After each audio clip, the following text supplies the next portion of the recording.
We are believers, we are teachers, we are all God's creatures. We are opening up the doors to our home.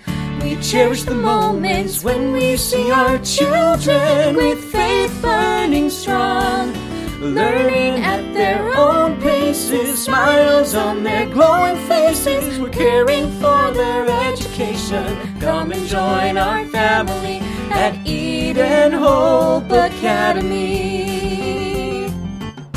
Hello, welcome to Eden Hope Academy. I'm Kim. And I'm Anna. And we are on week 22. So let's start at the very beginning. Okay. And let's talk about our Bible verse. Can you guys read it along with me? Who's he talking about? God. So this is Matthew.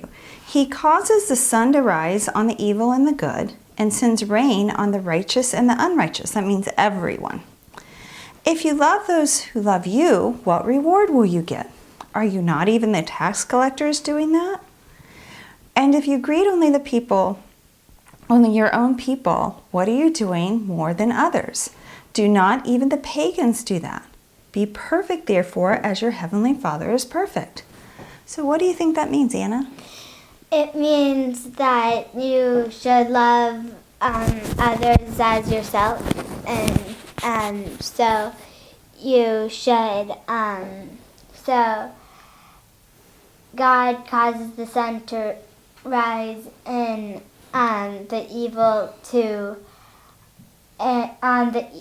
So do you think, so when he says that causes the sun to rise on the evil, does that mean that he loves us all? Yes. So he loves us all, so we're to be kind to those people even if they're not kind to us. And we're supposed to be loving to people even when they're not particularly loving to us. So what do you think you could draw right here, Anna? Well, you could draw someone who wasn't very nice and you just praying for them, or you just loving them. That'd be really nice. Being friendly to someone who doesn't really have any friends. That's really nice. Good job. Okay, so our next is, this is long. And this is from Abraham Lincoln. And this is his first inaugural address. So when he first became president, he was inaugurated. He had to say that he would swear to uphold the Constitution of the United States. You are not yawning. No. Thank you. And so he said, we are not enemies, but friends. We must not be enemies. Though passion has strained it, must not break our bonds or affection. The mystic cords of memory stretching from every battlefield and patriot grave to every living heart and hearthstone, all over this broad land, will yet swell with the chorus of the Union. And when again touched, as surely they will be by the better angels of our nature. All right, so I think that's interesting because it's almost like he is foretelling the future of what's going to happen. And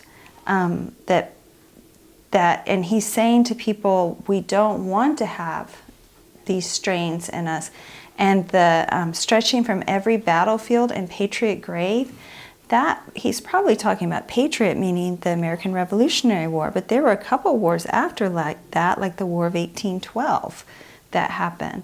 And so it was kind of a premonition of what would happen, that they came back together as a union after the Civil War, after a huge amount of hardship. And the next one is Alexander Graham Bell invented the first practical telephone on March 7th, 1876. So that's pretty cool because I'm on my phone all the time. And he was the first one that invented it. And of course, then it became more and more sophisticated until we had the cell phones that we have today.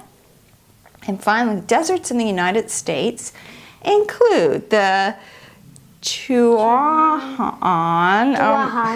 Oh, we're going to need help with that one. Chuahan. Great Basin, Mojave, Sonoran, Yip, and Channeled Scablands. I want to go to the Yip Desert. Yeah. I wonder if it's shaped as one of those dogs. A yip? Like a chihuahua? Mm-hmm. I don't think it's that. That's the kind of yip they meant. All right, and so we have Reagan. Reagan, and we have our own Jack, and Asa. Asa. So Reagan and Jack are in our Reston campus, and Asa is in our Catholic campus. And let's see what it says. It says, compare Jesus' words in Matthew to Abraham Lincoln's. Do you see any similarities? What can you assume about Abraham Lincoln's relationship with God? Let's think about that. We are not enemies, but friends. We must not be enemies. So he's talking about how everyone is to love each other, just like in Matthew. So at home, I want you to think of some other similarities. I see a couple right off the bat. So in critical thinking skills class, I want you to tell me. And finally, can you hold it? Yep. Finally, we have the Transcontinental Railroad. And we're going to talk about that more in class. But basically, on May the 10th, it's Gracie's birthday. May 10th, but she wasn't born in 1869. May 10th, 1869, the Transcontinental Railroad was completed. So this was a railroad. We already had railroad that went halfway across the United States, but this went all the way. And so it kind of went along. We could, if we have a card for this, which I think we do. Yes, we do.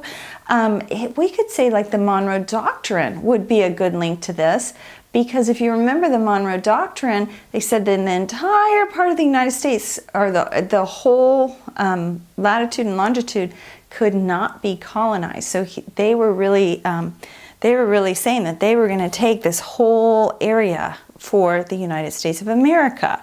And they were saying that the rest of this could not be colonized by other countries, but this was going to stay ours. So I want you guys to draw a picture of the railroad getting completed right there, and then maybe put some buffalo out, or maybe the Rocky Mountains, because they had to go through the Rocky Mountains. And maybe men making it.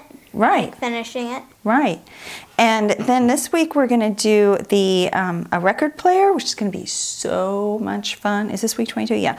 A record player. So right here I want you to draw a picture of an old-fashioned telephone.